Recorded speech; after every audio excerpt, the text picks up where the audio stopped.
July 10th.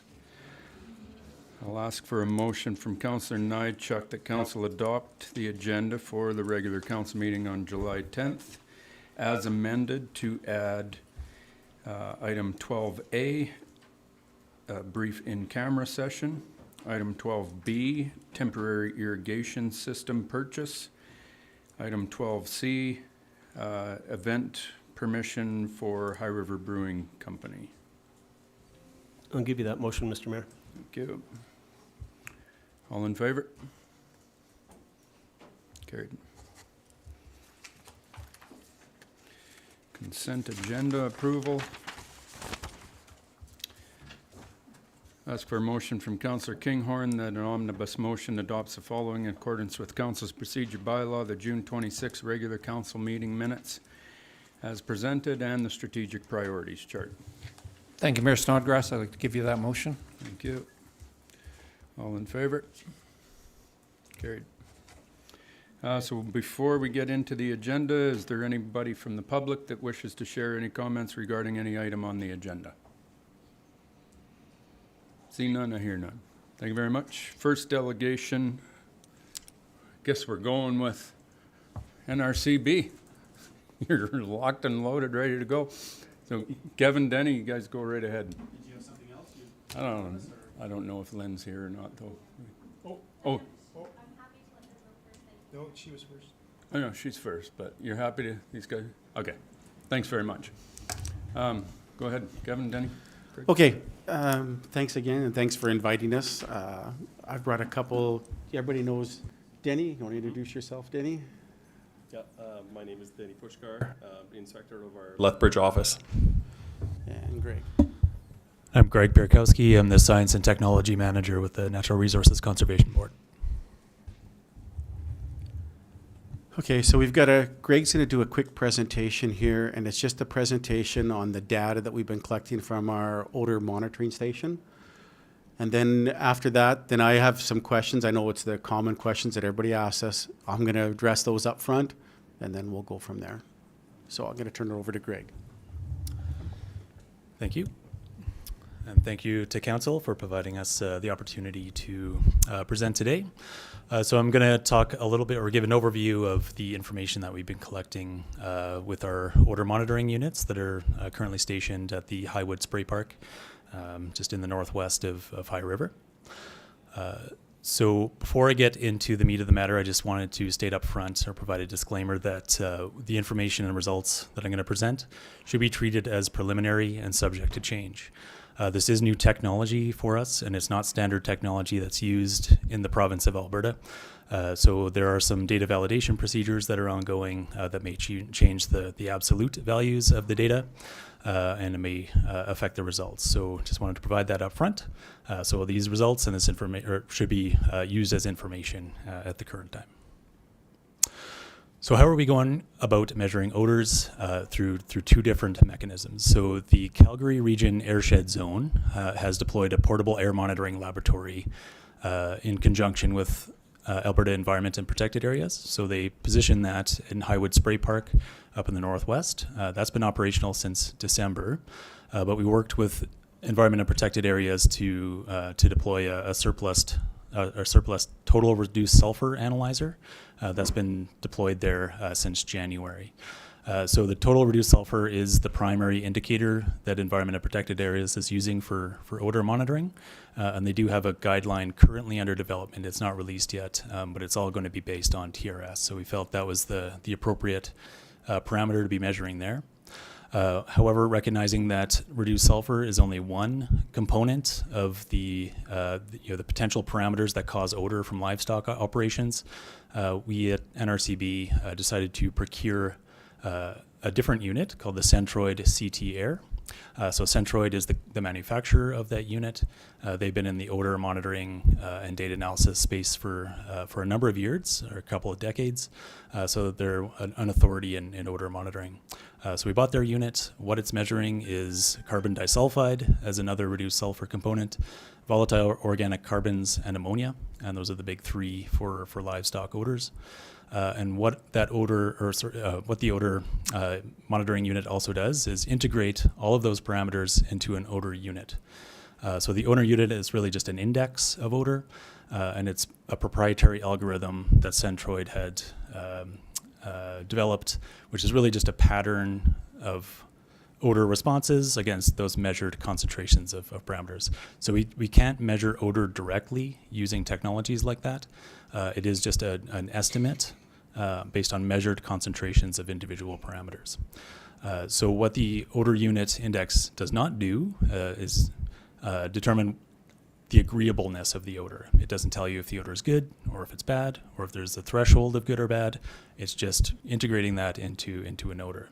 And that's just where the technology is today, and in its relationship to odor measurement and monitoring, because it is a very complicated science, and there's a lot of human perception and behavior involved in that measurement as well.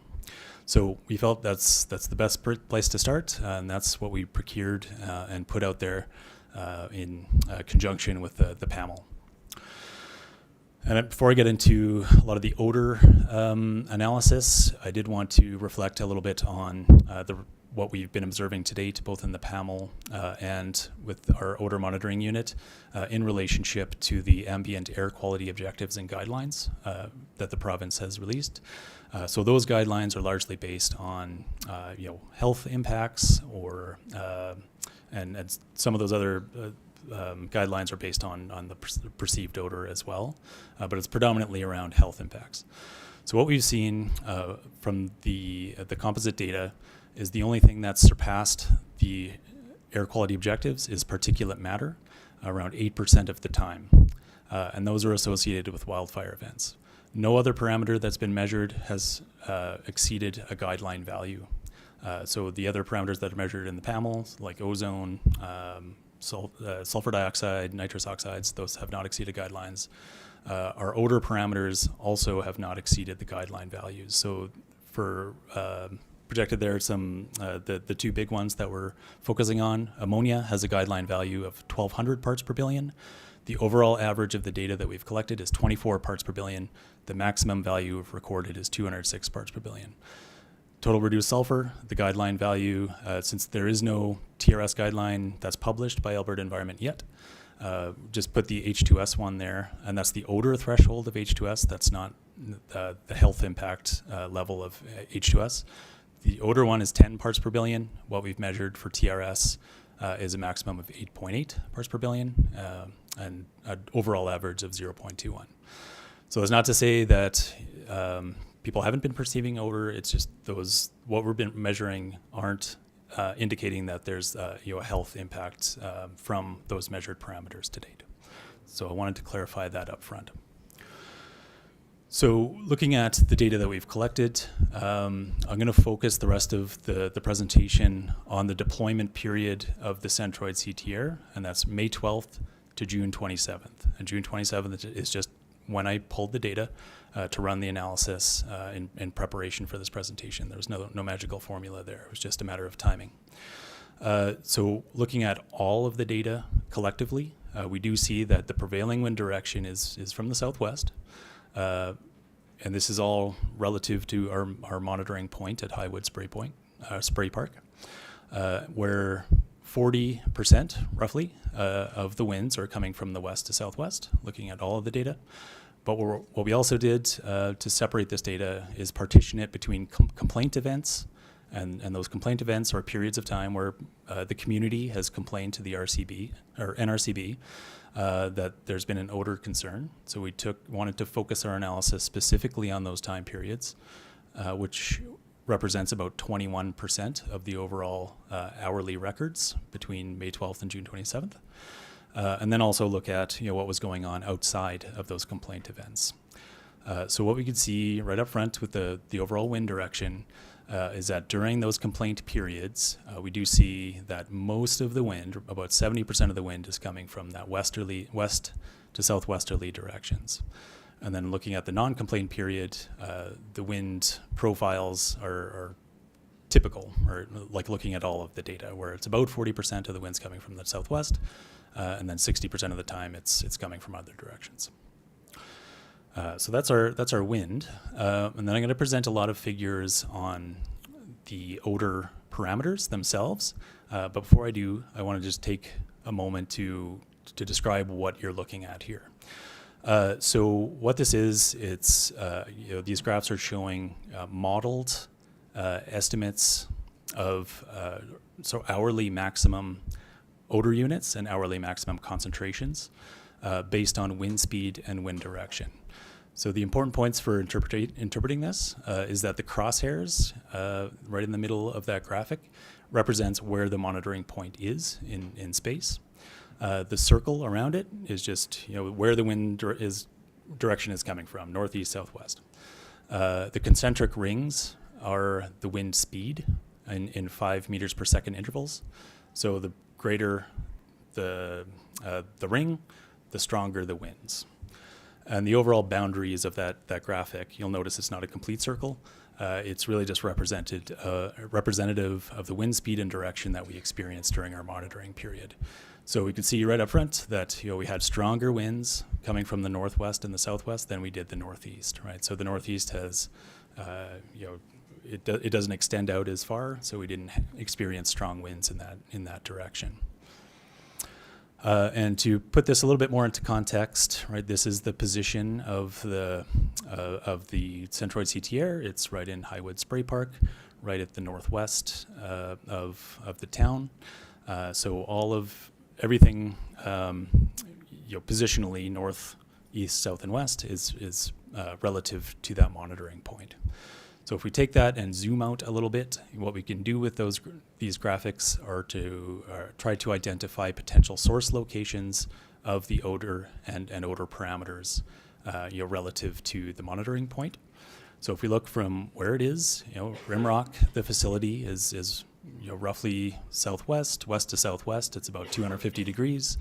We do have other feedlots that are due west, slightly more north than due west.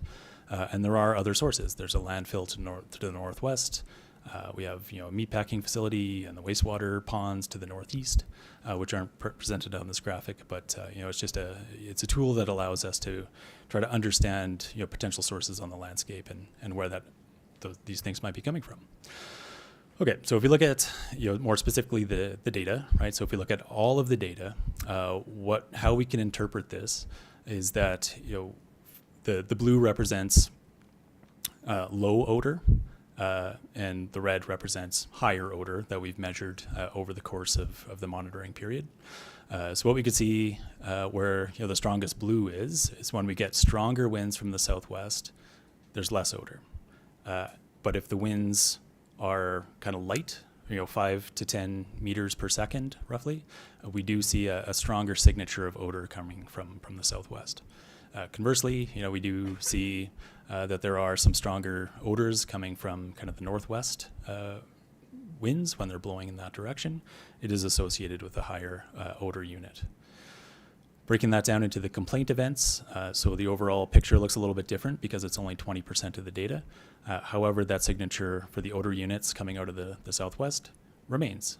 So when we get lighter winds from the southwest, and lighter winds in the air quality world just means there's less dispersion. So the stronger the winds, the more dispersion and the more kind of dilution, if you will, of those odor parameters. So if we have light winds, there's just less dilution. So we do have that signature remains. However, we still see some elevated odor units coming from when the winds are coming from the northwest during those complaint events. Outside of complaint events, we still see some elevated odor coming from the southwest. However, it is muted in comparison to the complaint events, and then we see that stronger signature from the northwest. If we break this down into the component analytes, if you will, focusing first on ammonia, if we look at all the data together, as well as during the complaint events, we still see that elevated concentrations of ammonia that are occurring when the winds are coming from the southwest. However, we still see some moderate concentrations out of the northwest, but really, and then when outside of the complaint periods, we still see ammonia, but not nearly as elevated as during the complaint events. Volatile organic carbons is another one. We still see that signature coming from the southwest. However, a much stronger signal from the northwest occurring with that parameter. And then the total reduced sulfur, again, when we have all the data together, we see some concentrations coming out of the southeast, stronger concentrations from the southwest. During the complaint events, the strongest concentrations when the winds are to the southwest, and then no complaints. We don't see that signature anymore. So really, it's indicative of, with the odors, the primary parameters that are causing that odor signature are predominantly elevated when the winds are lighter from the southwest, and that's of course the direction of the facility of concern. Looking at temporal variation, I'm only presenting here odor units, but I have data for all of these parameters as well. Ammonia kind of reflects very strongly with this, but we felt it's really indicative of the periods where we're receiving the complaints as well. There's a tendency for the complaints to roll in later in the evening, early in the mornings, and overnight. And what we're seeing here is that's when the odor units tend to increase. There's a very strong diurnal cycle that's happening, where they elevate at night, or remain elevated through the evening, and then drop during the daylight hours. And then, looking at the monthly comparison, overall June has been, the June average is higher than the May average. The days of the week tend to be fairly consistent. There is an uptick on Saturday, but it could be an anomaly in the data. We only have 6 or 7 Saturdays represented in the data set, so there could have been one that's high that causes that. At this point, we don't see any reason why specifically Saturday would be higher. But that's the temporal variation in those units. So trying to summarize this, what we've observed is, the wind during those complaint events, the wind is generally coming from the west to southwest. So 70% of the time it's coming from that direction. However, that kind of means that 30% of the time it's coming from other locations or other directions. We also observe that odor units, ammonia, and reduced sulfur primarily are quite elevated when there's light to moderate winds from the wind to southwest direction. However, we do see elevated signatures when the winds are coming from other directions, predominantly or particularly from the northwest. And then one important parameter or one important point is that the concentrations are below guidelines, so it doesn't appear at this point that anything that we have observed has the potential to have a human health risk. So our next steps going forward. So we did identify that there's a potential that not all of the parameters are coming from the same source. So what we want to do is deploy what are called passive air monitors. So we're going to focus specifically on ammonia because we have passive air monitors that can do that. We're going to deploy them across a larger spatial area. So upwind, downwind of our potential sources all around the town, and see if there's hot spots of ammonia that we could see. Just to zoom out spatially and see if there's hot spots around the community that we could identify where ammonia might be coming from and or impacting more. So those are currently in transit, so we should receive those any day now. We'll have them deployed for a couple of weeks, and then we'll have those results. And then we're also proceeding with procuring a second CT air unit. So we're just waiting for it to be manufactured and shipped, which will allow us at that point to position one unit in the predominantly upwind and one unit in the predominantly downwind direction of target facilities and look at site-specific effects. So we anticipate receiving that toward the end of the month or early August, and we'll be able to make those site-specific assessments at this time. Because all we can really say today is wind direction and potential sources of where those parameters are coming from. Yeah. So that concludes my presentation today. So, thanks. Are there any questions for Greg just on the data or the instrumentation or anything like that? Thanks, Greg. Questions from council? Or we can proceed with Kevin and Denny. Councillor Nychuk? Thanks, Mayor Snodgrass. Any reason one of these monitoring units isn't put on site? I understand that we're the area of concern because all of us here are concerned. So it's really cool that you put it with the Craze Station and you say that there's no health effects, but we're talking about health effects from these elements or components that can cause harm to a human body. I'm pretty sure that what's hitting us isn't going to cause any of us to drop dead on the sidewalk tomorrow, but it's the mental concerns that I'm really focusing on. We have a quality of life issue here, so it would be really nice if you monitored at site as well to know if the health parameters are being met there, because we're experiencing an olfactory thing in High River, not necessarily, and not to diminish people's health concerns. Some people might be more susceptible to it than others, but I think it's the smell that bothers us more than the health concerns. Health concerns is always an underlying issue, but the health concern now becomes more mental health than actual physical health, immediate physical health. Mental health can cause physical problems over a long term, obviously. So maybe understanding what's happening on site there as far as health parameters go might be helpful. Just a suggestion or just maybe a response why you wouldn't put one there. Thank you. Yeah, so I can respond to that. So I've worked for the NRCB for over 20 years, and we've never done this type of intense sampling before. We've never had these units. These units are all, we just bought them for this file. So we bought one unit, but we can't afford the one that CRAS. The CRAS unit is like a $500,000 unit. We can't afford that. So we bought this cheaper unit, but we need to kind of calibrate it to some standard. The CRAS unit is the Cadillac, and we bought the Prius. So we're going to compare the two. So we put it right side by side so we can see how our data compares to a standard data. That's why we're purchasing, Greg said we were going to purchase a second unit. That's the unit we're going to take around and put on site. So I know the burning question here is, you got all this fancy equipment, you got all this data, what the heck is happening? Why is nothing happening? It all takes time, and I realized to the people behind me, you know, it's been too long. But it took us a while to get this equipment, to get the budget for it, to decide which one to buy, to actually physically get the equipment. Took eight weeks, and then we got it. There were some issues. Now we're getting it calibrated, and now we're starting to collect data. So once we collect data, for me to take enforcement action, I have to have a science-based. I can take the complaints, that's great, and we're using those. But I need to take that complaints, I need to tie that to science, and then I need to go to the feedlot and find out what's happening. So with the science, I can go out there and say, okay, from this time to this time, something's happening. What's your practice? What can we change? What can we modify? And we can put a unit on the fence line and say, okay, did that make a change? Did it make a change with the instruments? You know, do we see ammonia drop? Do we see TRS or the odor units drop? And do the complaints drop? Okay, let's change another practice. We're having them changing practices now as we're doing this, but we really need to get this instrumentation ready to go, calibrated, so we're confident in the data we're getting before we start making any hard decisions. But we're getting close. Like Greg said, we've got data from March 12th. We've got our instruments calibrated. We've got another one coming, the passive sensor. We're getting the data, the science-based, to start looking at the feedlot.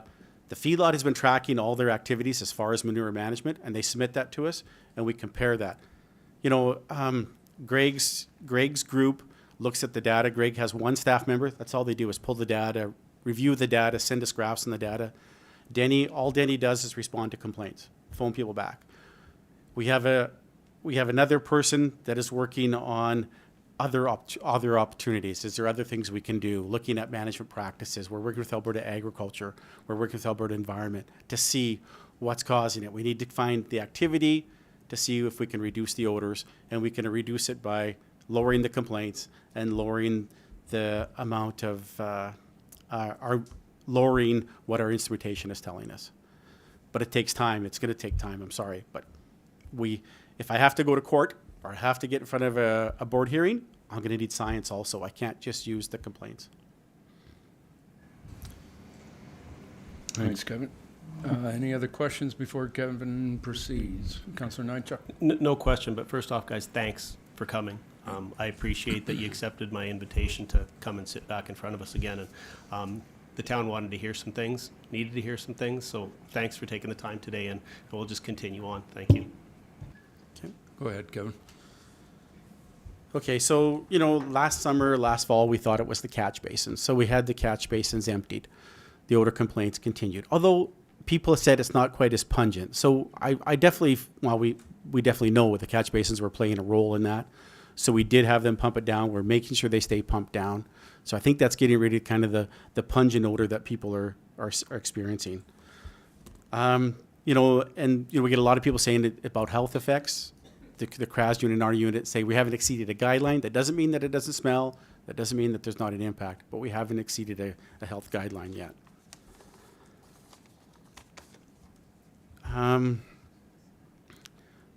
So why don't we just shut them down? It's just not that easy. Interspeed does have the authority, the power to do that. We are bound by what we are allowed in the legislation, but we do have the authority to do that. But if I have to do that, I'm going to end up in court. I'm going to end up at a board review, and I have to have clear science and a clear base for whatever action it is. You know, right now they're only operating at 75%. So if we made them drop to 50% and the odor complaints don't stop, then what?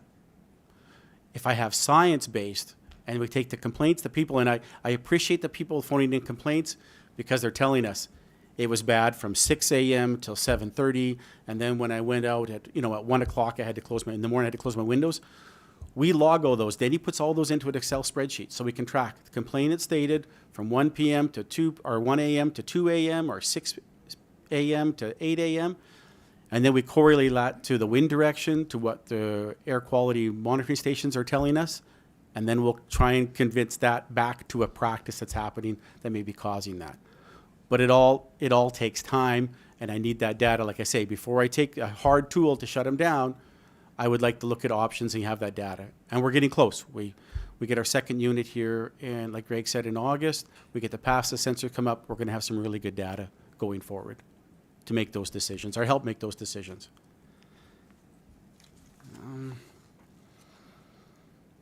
That's kind of all the hard questions. I'd open up to any questions that anybody else may have. Okay, give me 2 seconds. I just sent a picture to Jody that I'm hoping we can get brought up on the screen just when we're talking about these catch basins, just so that I'm Okay. clear of what we're...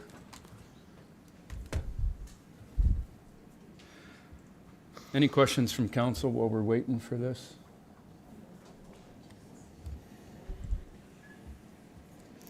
Councillor Nychuk. Thanks, Mayor Snodgrass. I'll jump in while your picture's coming up. In regards to the rolled concrete pens in these catch basins that are going to come up, cleaning those on a regular basis and the base, is that something you guys have been working with Rimrock on a there seemed to be some concern from the community that these rolled pens captured stuff and that increased the smell. So maybe while we got this picture coming up, you can talk a little bit about that change at the feedlot, what it's done, how they're handling that right now, and if in fact that's either a detriment to smell or maybe it's an oncoming improvement, as you say, with time and change, maybe we're going to see some improvements. So just a lead into the picture, I guess. Sure. So roller compacted concrete is a mix, and Greg, help me out, is a mix of aggregates and a cement powder, could have fly ash in it. They put it in the feedlot pens at about 8 inches, and then as soon as it's placed, it's got about a 10% moisture content. As soon as it's placed, they compact it, and it literally forms like concrete. But it does not require rebar. It doesn't require any kind of thing. It creates a hard pen floor. So it's getting to be a very common practice for a lot of feedlots, most feedlots in southern Alberta, to put roller compacted concrete in. It's better than the clay lined pens because in the wet seasons, although we haven't had a wet season for a while, it doesn't punch through. It's easier to scrape. It's easier to maintain. It's a better environment for the animals because they don't have that punching through of the clay. So Rimrock does have roller compacted concrete. A couple things with roller compacted concrete is that during a runoff event, there is more running off. It's like a paved parking lot, right? If you get rain, it runs off. These are kind of the same way. The other thing is that the pens are very easy to scrape.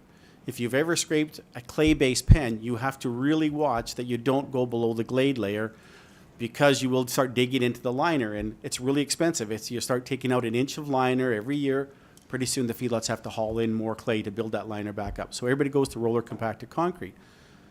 The advantage is anybody can clean a pen. They can, if they have part-time help out there, they can send anybody out there with a payload to clean the pen. You're not going to dig a hole because you're going to go down to the roller compacted concrete and they scrape on that. So they do scrape pens frequently, and that's one of the activities that we're looking at to see, does that have an effect on odor. So the catch basin there, there's 2 catch basins, right, Denny? Yeah. So any runoff that comes off of the feedlot flows during a runoff event, flows into those catch basins. The best management practice for a catch basin is to keep it empty, or as empty as you can. In the Act, a feedlot that meets AOPA requirements has to have a 1 in 30-year rainfall event capacity. So in High River, let's just say it's 75 mils. So they would have to have enough storage capacity that the 75 mils of rain fell on that feedlot that their catch basins would hold it. So that's why it's important to keep catch basins levels low, because you never know when those rain events are going to happen. So, and it's also a source of odor, those catch basins. So that's why we want to keep them pumped down as low as we can to reduce that odor. And when we get our second CTR unit, we may set it up right beside the catch basin and see is that where the odors are coming from. So my question there's a picture I took back in 2014, I guess, but the main pond in the middle here is the main catch basin, correct? The one in, Sorry, can you hear me okay? get you here 2 seconds. They have kind of a 2-stage catch basin system. So the one we see here is the big one. Directly north of that, there's almost a berm in between the two. So Gotcha. there's a smaller one directly north. It collects most of the solids. Then if it reaches a certain level, there's a pipe that would lead into this bigger one. So this is the bigger one that you see right here. The smaller one just north is significantly smaller, but still quite large. And then the other one, kind of the right side of the screen, that's fresh water, correct? Correct. Right, because there's fish in it. Not that I know of, but There yeah. must be. But I know it's fresh water. But so both of these were pumped down. Were either of them dredged out? Like how did that clean out work? So Kevin? the company that comes in used the drag line system. They use the drag line right there. They use the Correct. drag line system. So it's basically they put a big pump at the catch basin, and then they roll out an 8-inch or 6-inch flat lay hose out for miles, and they inject it into the field. They also have a boat, and they put this little boat remote controlled, and it has big nozzles on it, and they used it to stir up all the solids. Okay. That's what we wanted. We wanted the solids that had been building up in there for years into solution and pump them out. So they did that. They run this boat around, and they got all those solids as much as they could into suspension, and then they pumped them out. Okay. Yeah, I can add to that a little bit too. They absolutely did that. They also pumped from the large pond into the small pond, and then continued to mix up the solids Agitate too. it. Right. Yeah. Okay. Okay. Councillor Barton. Thank you, Mayor. Apologize. What's your name on my left? Yeah, Denny. Denny. Yeah. Denny. So your group takes in the complaints, and then there's another group that does like working on solutions or possible solutions. Is that part of your group? So there's the compliance team that I'm the manager of, and Denny's is an inspector of that team. Okay. Then there's another team that's Greg, which is our SciTech division. Right. And that's what they help us with, Okay. science and technology. So they help us research the science and that. We're also utilizing a couple people from Alberta Agriculture, also looking at possible solutions. Right. Yeah. So I guess my question then is along those lines, is like what are some of the ideas that have started to surface for odor mitigation, whether it's on site or I guess the surrounding area? Is there any thoughts on that? So some of the ones we've used, we're definitely looking at manure management. We think that's maybe one of the sources and one of the main sources. So we're looking at what that involves. How often do you scrape pens? What do you do with it? How often do you haul it out?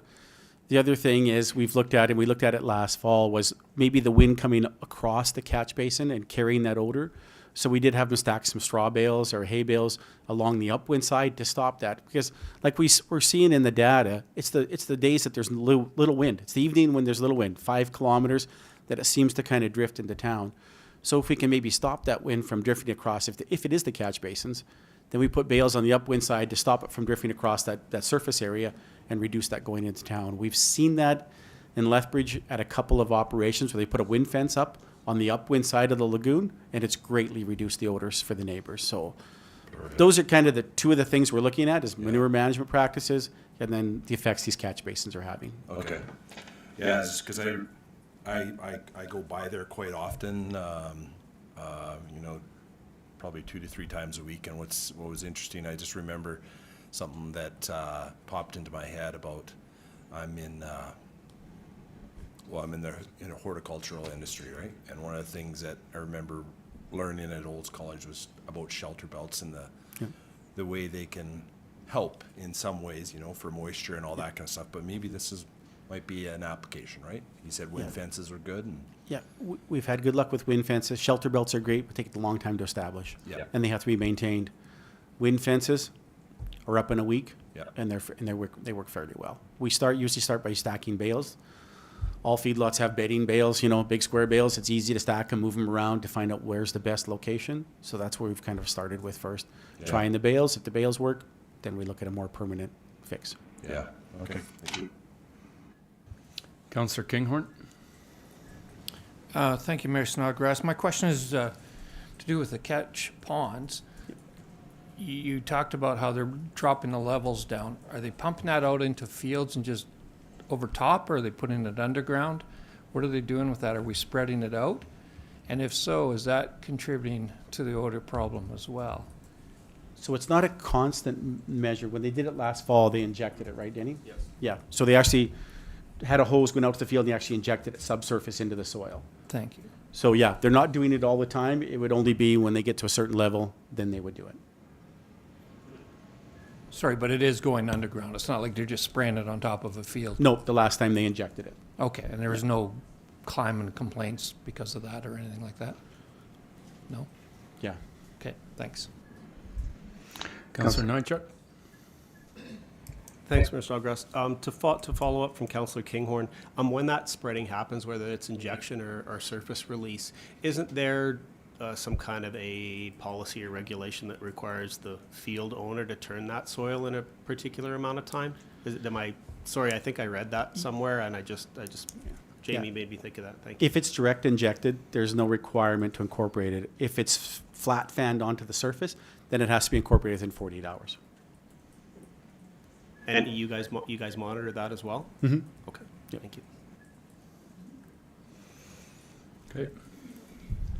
Any further questions from council? Councillor Nychuk? Thanks, if nobody else is going to jump in. Keep So your we- mic on. Sorry, just leave it on? Keep it on. Okay. In regards to the manure, on site, on location, call it urban, rural, myth, legend, are they also transporting up to the north? Because we saw some northwest wind exposure and an indication that there was potentially stuff coming from that direction. I haven't gone driving around the countryside to find a pile of manure up in the north, but I've been made aware that perhaps Rimrock is transporting to another area up there. And can you guys confirm or deny, or do you want to if they're transporting to other locations in the area with their manure? There's also two other feedlots up there, and they also are handling manure or stockpiling manure. Where the manure really came from, I don't know at this time, but I do know there was some stockpiling by the other feedlots also. You wouldn't know where the manure came from?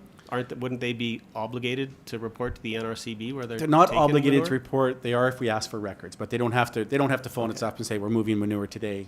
So as part of the solution or the problem solving in this case, we might ask that kind of thing at some point Yeah. in the future. Yeah, and the activities that we're requiring them to do would have that in there if they were moving manure at the time.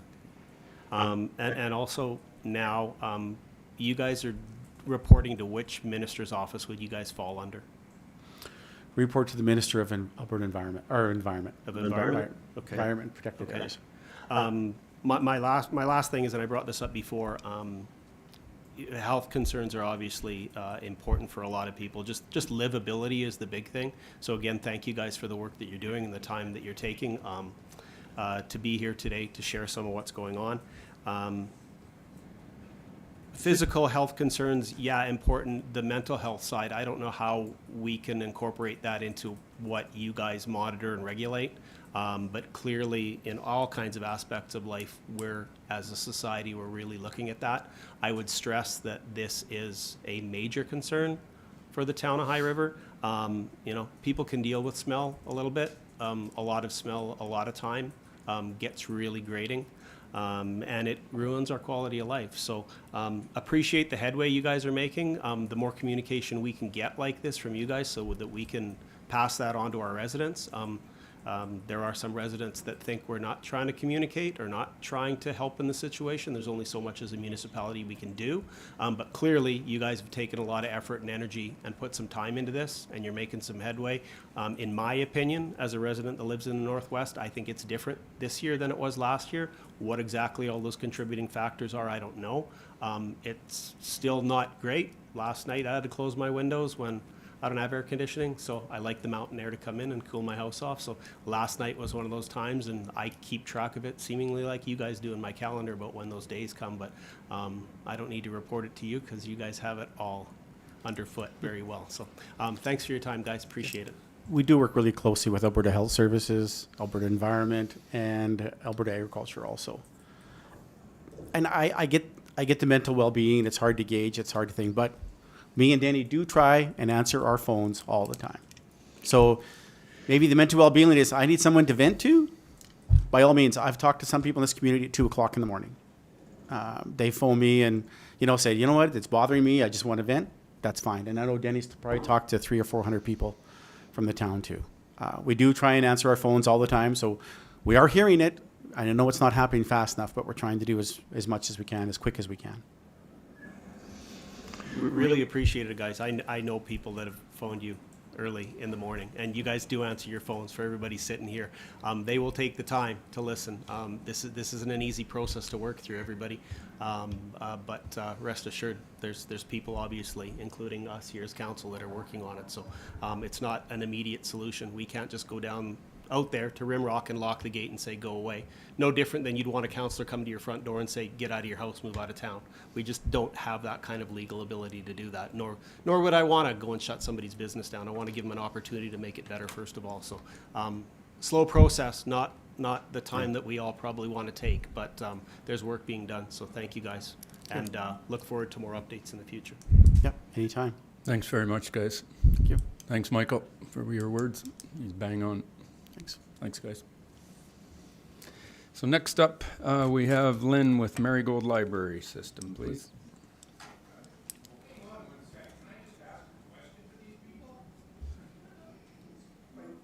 No, not really, but okay, I get you. I'm gonna give.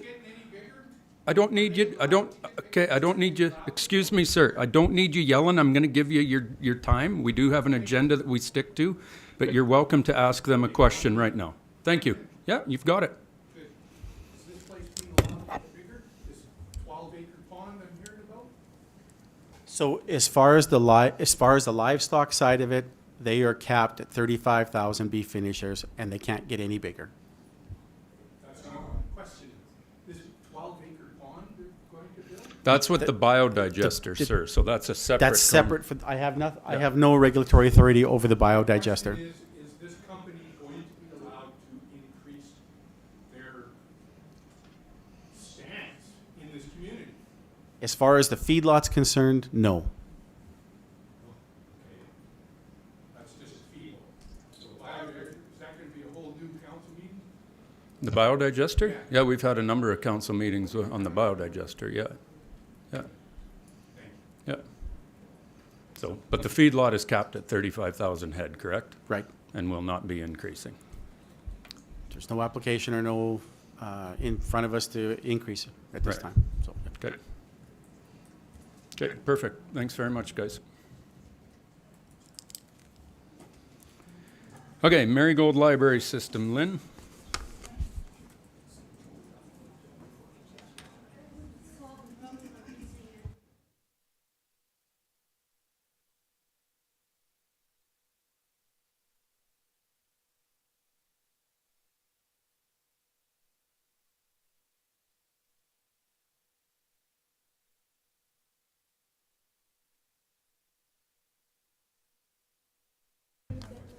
Would you like me to wait a moment?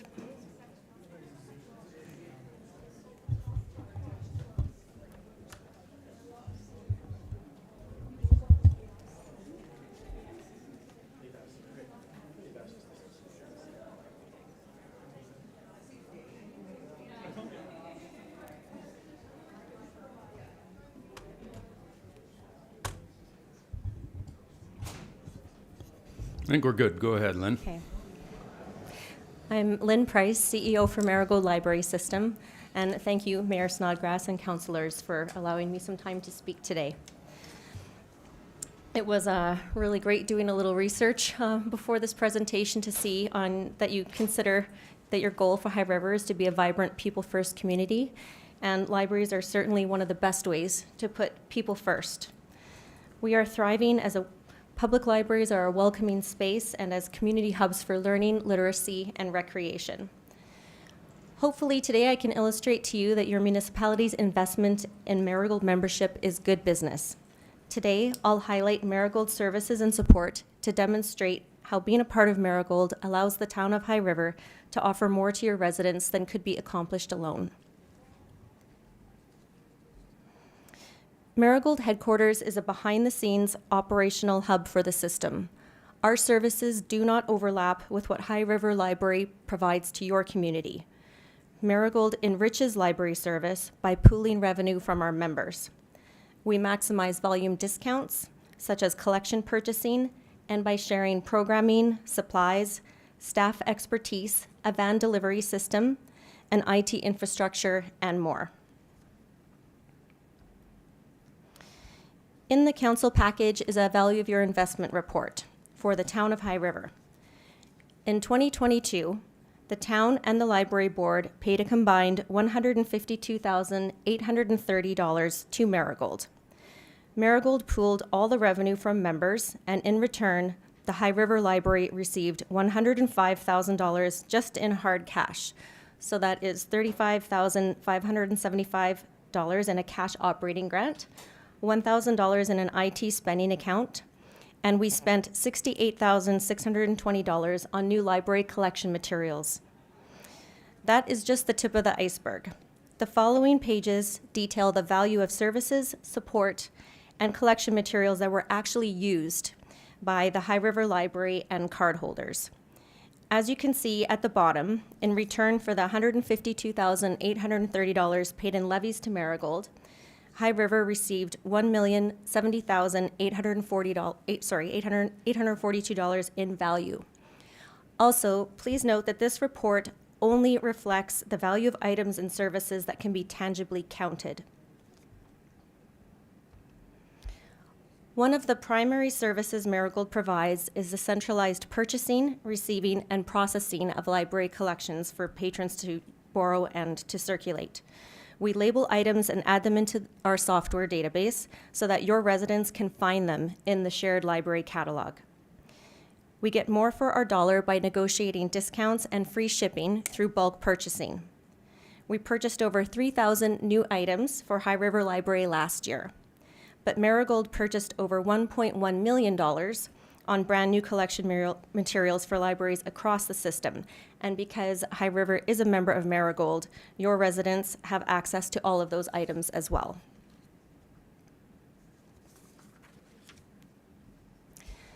On the second page of the value report, I'll point out a couple of items so you can see how we came up with the numbers.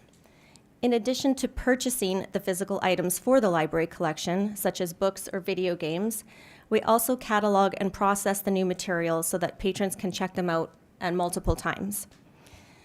Marigold, with the 3,000 items that we purchased for High River in 2022, this is the cost for cataloging and processing those items with things like Mylar protection, durable cases, and identifiers like barcodes and spine labels. When we calculated the value of ebooks and e-audiobooks and the value of interlibrary loan, we counted items that were actually checked out by your residents. This amount does not include the cost of the entire ebook collection available to your residents through Marigold, only what High River patrons used. Marigold is a part of the TRAC consortium with 3 other Alberta regional systems.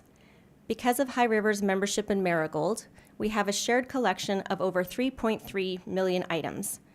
Libraries can only fit so many items on their shelves. Sharing collections with TRAC means not every library has to have everything, especially a library that is busy with programs and other services like High River. This is efficient and cost-effective. Marigold purchases ebooks that are accessible to any cardholder anywhere.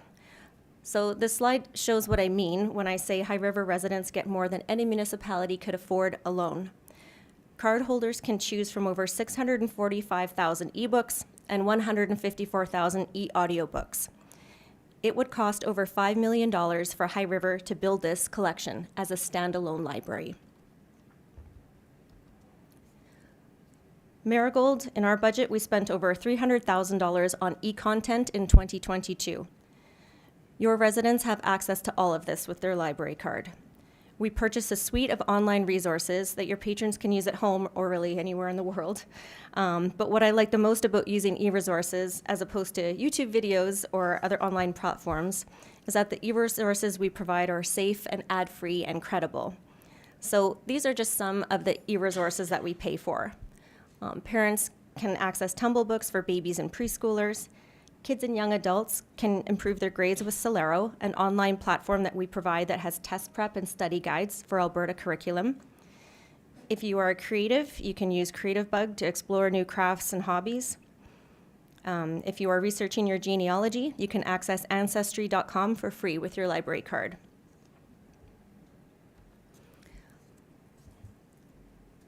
Marigold staff work hard behind the scenes to ensure services are affordable and sustainable. Staff invest in library service and represent the system on a regional, provincial, national, and basis and on vendor working groups. This gives Marigold a strong voice in identifying areas for development and in service expansion to improve the library patron experience. In vendor negotiations, we saved over $100,000 last year. So we are quite strong negotiators, and building relationships with our vendors and colleagues makes our entire library system stronger as we connect with and learn from our peers and track trends in a rapidly changing service delivery environment. When a teenager downloads comics, or your little girl is reading a picture book online, or your dad is looking up how to fix his car in auto repair because maybe the area that you live in doesn't have that auto body shop that was featured in that Bush Wreck Rescue, which was pretty great. But all of this happens because Marigold staff have shrewdly negotiated licensing and contracts. But it also happens because of the work behind the scenes by Marigold IT. When a High River resident places a hold for a book online or uses the computers in the library, it is a safe environment thanks to Marigold IT. Marigold provides the technology that allows people to interact with the library in the way they find the most useful and effective, and this is made possible by our secure network infrastructure. At the library, patrons have access to public computers and wireless networks that connect them with the world at large. These systems are kept safe, secure, and optimized by Marigold IT so users have the most positive experience possible. Behind the scenes, we provide centralized system configuration and a robust security framework. The library receives a toll-free telephone system, Microsoft 365 software, customized email addresses, printing software, and file storage. We provide High River Library's website, and we also provide the library software Polaris, which manages patron accounts and allows for sharing collections, generating stats, and managing inventory. IT staff provide rapid help desk and on-site support, saving thousands of dollars each year. Marigold IT provided 26.4 hours of remote support and 34.5 hours of on-site support for High River Library in 2022. Our staff come to your library to install and maintain the equipment, which saves High River Library a huge amount of money each year. Our IT manager provides the library board with consulting services on the technological needs and helps the board plan for upgrading technology on an affordable schedule. Libraries can also take advantage of Marigold's vendor discounts by purchasing IT equipment, office supplies, or other items required for daily operations through Marigold headquarters. And as with IT, we don't sit behind our desks. We definitely come to you. Marigold's fleet of 7 vehicles also supports sharing collections, programming, and project work. Drivers are on the road 5 days a week to deliver more than 2.3 interlibrary loans each year. So last year, we delivered over 19,000 interlibrary loans for High River patron holds. Our vans also transport supplies, kits and games, equipment, promotional materials, and other items for High River Library. We also help libraries recycle worn out or damaged books, and we decommission IT equipment to save them staff time. Delivery is such an important service for us that we conducted a GIS analysis in 2020 to ensure the efficiency of our routes. We also have a greening feature in our software that keeps collection materials as physically close to the owning library as possible, which saves fuel and staff time. To support High River Library, Marigold professional staff, our consultants, assist with project work like inventory, but we also provide advice, solutions, and training. We answer questions for library staff on a daily basis about training needs, collection development, board and policy development, performance measures, space planning, and more. Our library service department also develops programming materials that library staff can borrow to use in-house, like traveling displays, a prize wheel, giant games, and craft kits. We also provide communications and marketing support to help libraries promote services and events. We actually just had our Marigold summer student come to High River Library last week at the request of the library manager.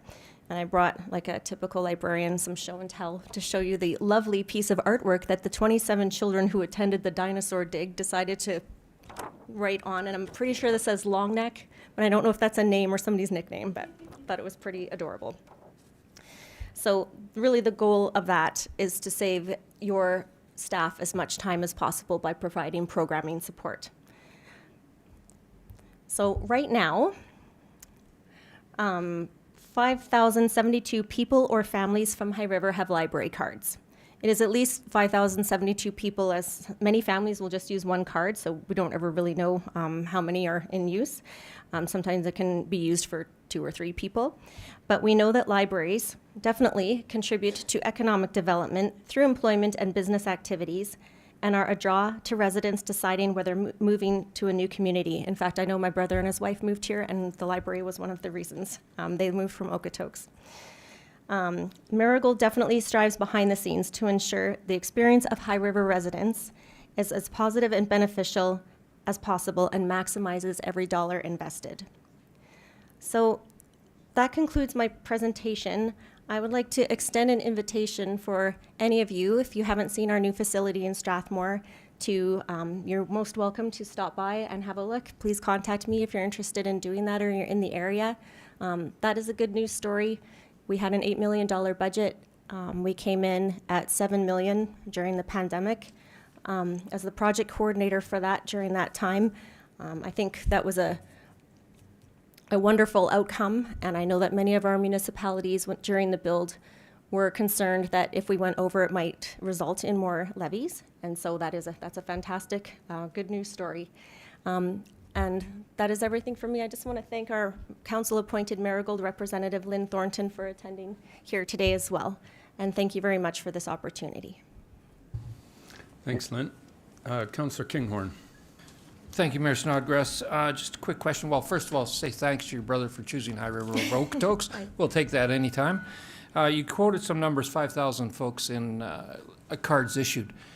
Is that residents of High River, or do you have a way of determining whether it's residents or county folks? Yes, we actually have 2 ways to identify it. When a patron account is created, they include both the postal code and a field that we call where they live, because sometimes people in the county will pick up mail in High River, and we don't want to count those residents that are only using High River as a postal code. So the where they live is actually where they reside, and that is the count for where they reside, High River. Excellent. Could you share those numbers with us maybe in an email or something down the road, like how many are actual High River residents and how many are from the surrounding area? Thank you. Absolutely. Councillor Jones. Thank you, and thank you for coming today and sharing all that information. I know the system works very well. I do have a question, though, on the value of your investment on here. We have the per capita levies, but on here we have a service grant. How is that determined, and why would you return or do a grant instead of just changing the fee, the levy fee? Yeah, so the services grant is established every year by the board, and it's based on affordability, but it has been $350 per capita for a very long time, with a base amount for the smallest populations. So High River is receiving the $350 per capita. And the reason that we do it that way, instead of having the money go directly to the library and not to Marigold, is that is what is behind Marigold's purchasing power. If it were all divided into the different library boards, it wouldn't be pooled together in one lump sum that gives us the same purchasing power through headquarters. So the funds that come into Marigold from, say, a municipality like Foothills or Rocky View County that do not have their own service point per se, Marigold is the governing board for those municipalities. So their funding comes to headquarters, and it is pooled and then given back to each library in operating grants and services. So it's, like I said, all that funding coming to Marigold and then being distributed back gives us the purchasing power for the rest of the budget. Okay.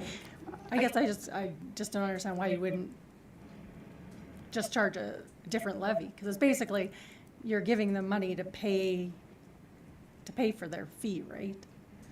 That's what it's kind of. Yeah, I know that it is structured that way in our Marigold agreement, and in some cases, I actually think it is a way to ensure stability for the library in terms of planning their budget as well.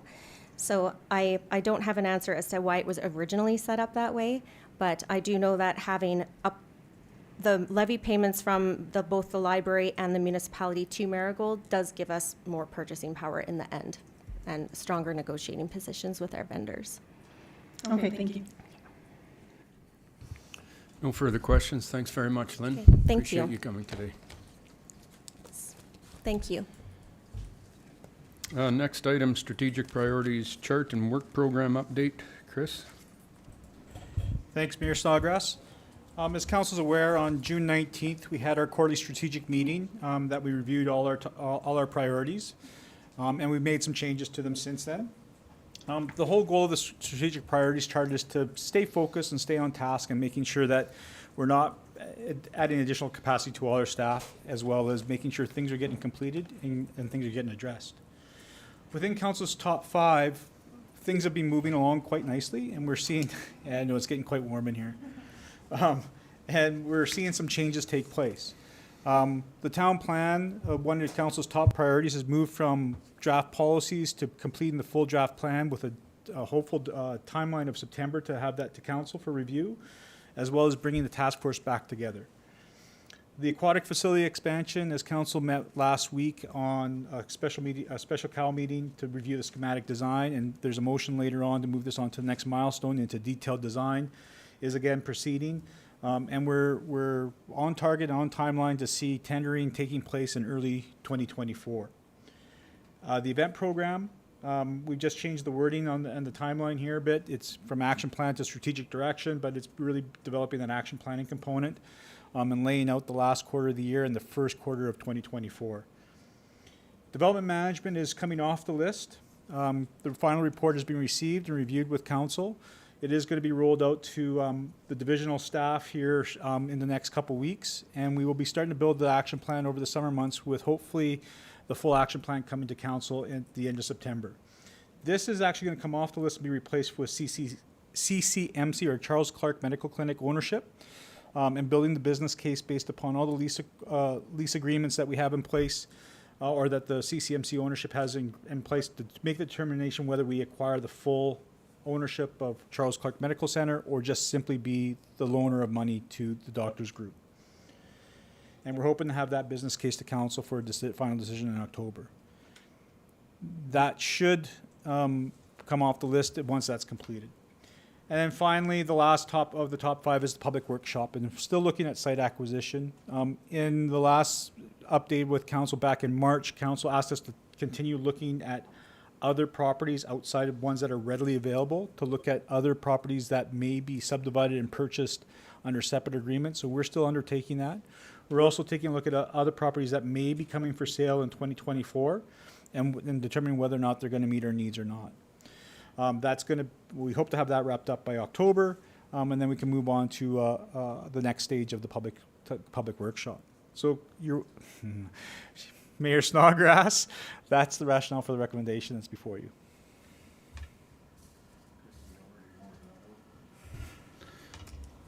Any questions from council?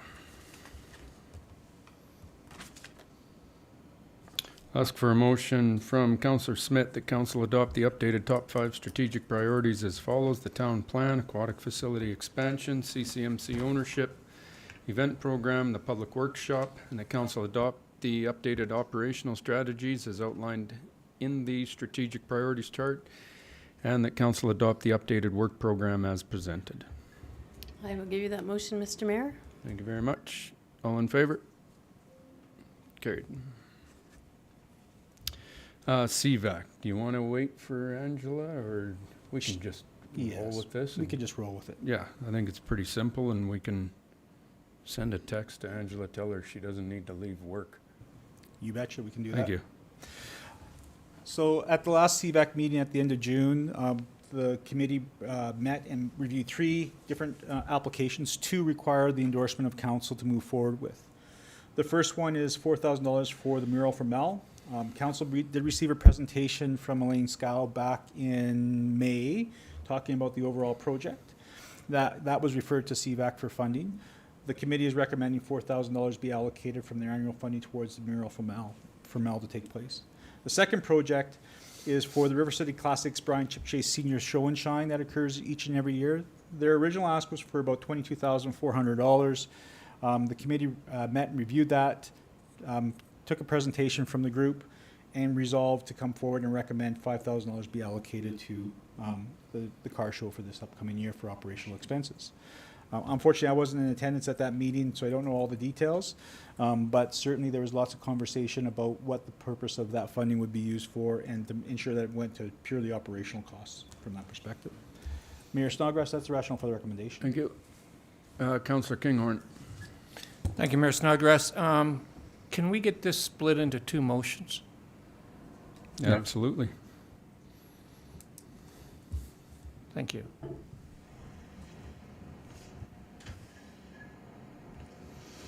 Councillor Jones. Thank you, Mayor Snodgrass. I do have a question for Chris regarding the River City Classics. You talked about operational expense. Can we put that parameter around that money specifically? Certainly, council could add that as a condition to the motion to be specific for operational expenses. So expenses such as porta potties, insurance, those types of operational expenses, but not for donations to other agencies that act as a flow through from us. Because, can I speak to that at the meeting? Because at the meeting, with their ask, most of it was as donation back to community and back to their specific, like their car, what's it called out there? The car place out there, their museum. And so that was the concern, is that at CVAC, we can't make that recommendation, or they can't make that recommendation. They have to just say yes or no, basically, that they'll approve some of it, which is why the ask was so much less than, or what they've suggested is so much less than what was asked, is because a lot of it was donation back to the community. So I'd like to put that parameter around there. Yep. In that motion. That's correct. No problem. So I'll ask for a motion from Councillor Barton that $4,000, the council award funding to the, in the amount of $4,000 to the Mural for Mel project. You have my motion, Mayor? All in favor? Carried. I'll ask for a motion from Councillor Walsh that council award funding in the amount of $5,000 to the River City Classics Brian Chip Chase Senior Show and Shine to assist with operational expenses only. You have my motion, Mr. Mayor. Questions on the motion? Does that cover it, Jenny? I'm good. Okay. All in favor? Carried. Well done. Aquatic facility expansion, Chris? Thank you, Mayor Snodgrass. As committed to when we kicked off this project, along every milestone, we promised to bring back a motion to council to continue to the next milestone. With the closure of the schematic design, the milestone 1 is now complete, and moving on to milestone 2, which is detailed design and in preparation for construction tender, is the next milestone. So in order to continue moving forward, we want to make sure that council is aware of that. This is also that opportunity for council, if they wish to back out of continuing with this project, this is the opportunity for that as well, if it's not palatable. And with the preliminary cost and the preliminary schematic design, there was a positive input through the committee of the whole meeting last week. But this is that process to ratify it and continue moving on with this project. Thank you, Mayor Snodgrass. Thank you. Questions from council? See none, hear none. Ask for a motion from Councillor Nychuk. The council reaffirm its support for the aquatic facility expansion project based on the schematic design presented July 4th, 2023, and that council endorse proceeding to milestone 2 and completing detailed design in preparation for tender. Thank you, Mr. Mayor. I'll give you that motion. Yep. All in favor? Carried. Coal policy update. So this comes from the last meeting where my request is to have our previous letter that was sent back in 2021, just to be rewritten with the updates to our new premier, new Minister of Environment, new Minister of Energy and Minerals, and our new MLA. So this is the same policy that we recommended to the Alberta government, with the specifics of 3 key principles. No further coal exploration or development will be permitted on the eastern slopes of Alberta. Existing coal mining operations in the Hinton and Grand Cache areas will be permitted to retire gracefully. And the reclamation of lands disturbed by coal exploration activities with coal exploration permits issued prior to February 8, 2021 must be reclaimed no later than December 31st, 2025. So with that, I'll present a motion for myself, the Mayor of High River, to sign and for the letter and policy to be delivered to Minister of Environment, the Minister of Energy, Premier Danielle Smith, along with our MLA, Chelsea Petrovic, and a meeting being requested with myself, Councillor Nychuk, David Luff, and those mentioned and who the letter was sent to. Got it? Cool. So that's my motion. Any questions, comments? All in favor? Carried. Thank you very much. Councillor reports. Anything council wishes to share? Board and committee reports, anything? Board and committee minutes. The airport board meeting minutes are attached. Shepherd Family Park Society board meeting minutes are attached. Public comments. Linda, you're all we got. That's all that's left out of all those people. The dedicated citizen. Love it. Nothing. Council correspondence requiring action. 2023 Balloon Festival Army helicopter flyby and landing. Jamie? Kinghorn? Do you want me to talk about it? Well, that's on my script that you're going to. But. Yeah, I can quickly, but I thought we had a couple additions to the agenda. Are we still We do, and I've got them right after this. I had them Okay. as 12B and 12C and stuff. Okay, but- no, just so we've invited, just to make it a bigger show, we've invited the military to bring out their helicopter and do a little bit of recruiting and that sort of thing, and they'll be using, this is subject to Transport Canada approval and the military approval, but they'll be using the site just across from where the fire trucks will be. We're hoping to have a helicopter stage there so the public can go look at it, and then before the glow, it'll take off and fly south out of town. Do you We need tried to any- get we tried to get STARS and the RCMP and the military, 3 of them, but so far we've only got positive response from the military, so. Okay. Do you need a motion from council at all for? I just need the transport- council to approve you signing the letter. I need a signed letter. Oh, okay. Yeah, so we're asking council to approve the signature of the letter. Okay, I'll ask for a motion from Councillor Smith that, who else signing, myself and, just me? Just me? That I sign the letter attached to the agenda. I'll give you that motion, Mr. Is Mayor. it there? Thanks. All in favor? Carried. So the next one, sorry, I had it as 12A, B, and C, but I want to go in camera later on here. So I meant to have irrigation in the High River Brewing Company as 11A and 11B. So the first one is in regards to this temporary irrigation, or not, portable irrigation system that Darlene presented to us at the Committee of the Whole meeting. It's a $65,000 ask right now for a portable irrigation system that includes the irrigation system itself, along with fire hose and attachments, along with purchase of a trailer to house and transport this equipment. So if I can get a motion from Councillor Jones that council approve the expenditure of $65,000 to purchase the temporary irrigation system, attachments, hoses, and trailer. I'll give you that motion, Mayor Snodgrass. Thank you. All in favor?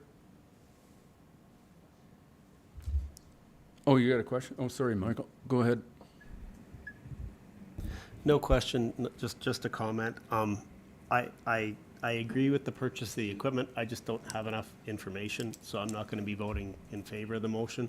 I would just like to have the plan and the fields and the data analysis behind why and what we're doing, rather than just going ahead and buying the equipment. I would just like a little bit more meat behind it. Not opposed to the idea. I just don't have enough information right now to vote positively for it. Understood. So I'm going to ask for the vote again. All in favor?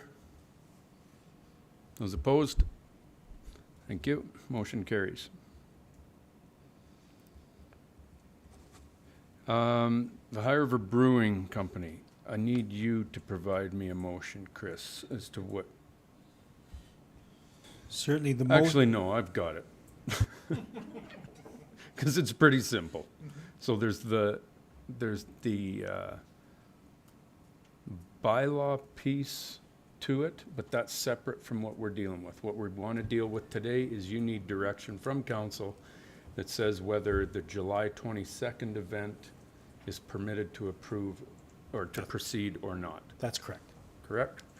So I'm going to ask for a motion from Councillor Barton that council approve the High River Brewing Company's outdoor entertainment event to be, I don't know what the name of it is, but to take place on July 22nd. Yeah, my motion, Mayor. Thank you. Any discussion? I'll just say one thing. I am going to vote in favor of this, simply because I think we've got a lot of work to do on our own policies and our own bylaws, et cetera, to put some clear parameters around what we're doing. You know, I want there to be rules. It's been frustrating. I totally understand it. I understand what the people over in that area are dealing with. I'm hopeful that these guys can keep the reins on on this thing and not let it kind of go a little bit crazy as a couple have before, but I think this is the last one that we have, just because they've got everybody booked and everything's kind of there. But after this one, then we need to get our policies and bylaws, et cetera, in place as to how we're going to handle this thing. So I'm voting in favor of it, but that's my piece. So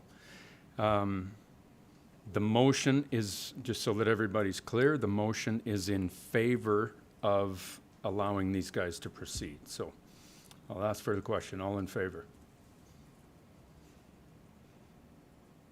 Opposed? Motion carries. Thank you very much. Okay, so that's 11A, 11B. Council correspondence for information. Of course, there's Rimrock Tidewater Biodigester info and correspondence giving kudos to the Canada Fireworks. And I've got to put my own kudos out to Cody and his team, whoever was all involved with that thing, because we were pretty worried with the way the wind was blowing that afternoon that it wasn't going to happen. It was looking a little dicey, but the wind went down, they pulled it off, and it was an absolute wicked show. So very well done. None of them are in the room, but pass it on. Councillor Nychuk. Thanks, Mr. Snodgrass. In regards to council correspondence or Town of High River correspondence, I fired off an email a while ago about asking people's opinion on it, where it should be. Is it that tough to create a detached file in the historical agendas that has everything in it that we receive? I mean, I don't know. There's a couple people from the community that reached out. First of all, they think it should be present in everything we do. And they were talking about it being non-transparent, non-accessible. And I said, you can go into the agenda and you can find it. Like you can find this stuff, but we kind of made a decision on biodigester things because it was getting repetitive and there was getting to be a lot of it. We were just sort of filtering through it so that it was not just a regurgitated communication that was coming to us. What's my real question? Should we attach it all there? Should it be available for the public to go and find? I think it's transparent and it's there to go and search it out. It's no different than a FOIP request. It doesn't need to be on the agenda all the time right in front of everybody's face. If there's a lot of it, that just seems like there is a channel for a resident or a person, whatever, government organ, whoever it might be, can find whatever correspondence we've received. I don't know. I'm just throwing it out there. I'm not saying right or wrong or indifferent, but just attacked, because we kind of cut it off for the biodigester. We just said we're just not gonna, and then Mayor Snodgrass, through the Councillor Nychuk, certainly we can create a standalone file that includes all the PDF documents. It's just if we do miss one that doesn't come across Legislative Services desks or my desk or any member of staff's, then there is the chance that we may miss something. But yeah, I'm not saying be a catch-all. The ones that we formally receive, like, even if we wanted that parameter, anything that's received at Legislative Services is there. We don't filter, sequester because we received, if it was 100 form letters we got on the biodigester, like really the amount of file space that takes up electronically, just plunk it in. If somebody wants to read 100 of the same letter, have at it. It's there. We received it. The person that sent it, their name might change and everything else. I don't know. So we can certainly create that. Councillor Kinghorn? So I get what you're saying, Michael, but I have a little concern with, if I write an email to council, I'm not sure that my expectation is it's going to be put out in the public domain for everybody to read. Is that a concern of anybody's? I mean, I just think about it and I think if I'm writing an email to Craig, I need to be aware that possibly could be put out in the public domain for everybody. Oh, trust me, most of the emails I get, you do not want to post publicly. I know you don't read any that I sent to you, but you know what I mean, right? I just wonder if that's a concern, and I'm looking for advice from administration, if that is or not. Here's my take on that. If it's sent to just council, that's to just council. As soon as it goes to Ledge Services, to me, they want it that becomes a public, But we tell them to send it to Ledge Services instead of sending it to us individually. well, is it a question that, you know, if, here's the question, that with what Michael's asking for, I like the idea because, and you know, you can even ask people, is this something that you want? And then that way on our agenda, we have a standalone thing that here's the correspondence file that's been updated with the past 2 weeks' correspondence on it. But those that send these letters, you know, should we be asking them, are you okay this being published in the public file under the correspondence? So, It is an unwritten rule that when you submit something to council, that you are giving away some of your privacy aspect things. We won't give out their address, but the name associated with it does deem the public right to see who's stating that claim. I think it's, Communicate that back to the sender, I guess is my question. And Unwritten rules are but very vague. let's be clear. Everything that council gets in their council email addresses is public information. So even if they send it to you specifically as Councillor Kinghorn to your Kinghorn at highriver.ca, it is public information, and that's FOIPable from that perspective. point. I like the idea of, because there's so much of it, right? And like you say, Michael, like a lot of it is repetitive because they're just taking that, a lot of them's been from that petition, and it's a cut and paste just with a new name on it, and it just goes over. And there's nothing new on it. It's just stating that somebody else believes the same way. I'm totally okay with doing that and having an easy access on the website to the whole kit and caboodle. Get at it. I don't know. Maybe we need a whole page on our website dedicated to this thing. I don't know. But Councillor Smith, there's a big breath. Thank you, Mayor.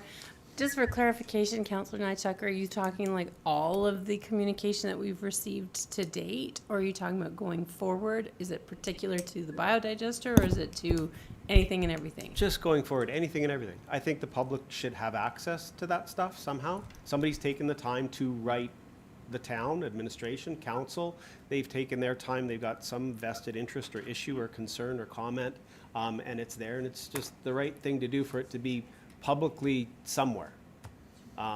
You know, instead of creating a 1,000-page agenda for a council meeting, if there was 999 pages of correspondence, just better to plunk it there, and it's, we've received it, we just haven't discarded it.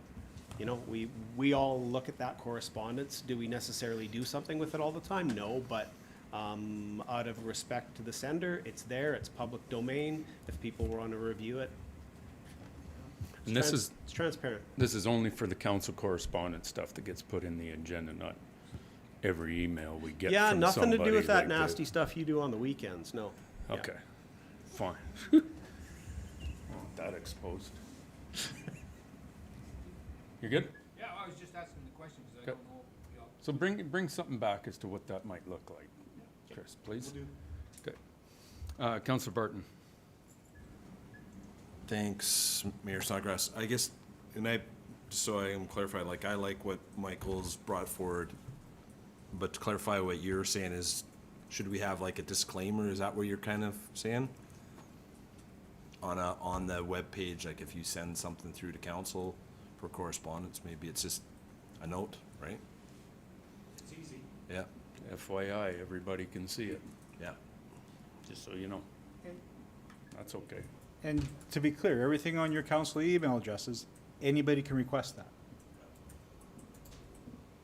But does everybody know that, right? Well, they know after, We after do today. now, we're on YouTube.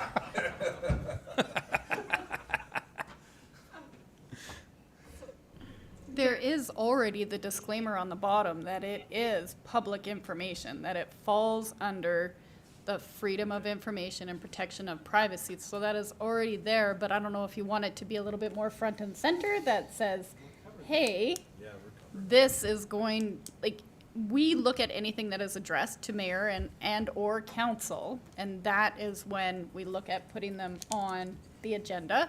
The biodigester letters were a little bit different, where every letter, you could clearly tell it was a form letter that was copy and pasted. So in that particular case, we did take a different approach. But if we can definitely always use that same principle, if it's addressed to mayor and or council, the phone number and address is removed, but yes, their name is included. And right now, we're only talking about the biodigester because that's the one that's being a dominant piece of correspondence. That was a form structure, you know, quite a bit of it was the form structure. The rest of it is already published there and already clearly on every agenda.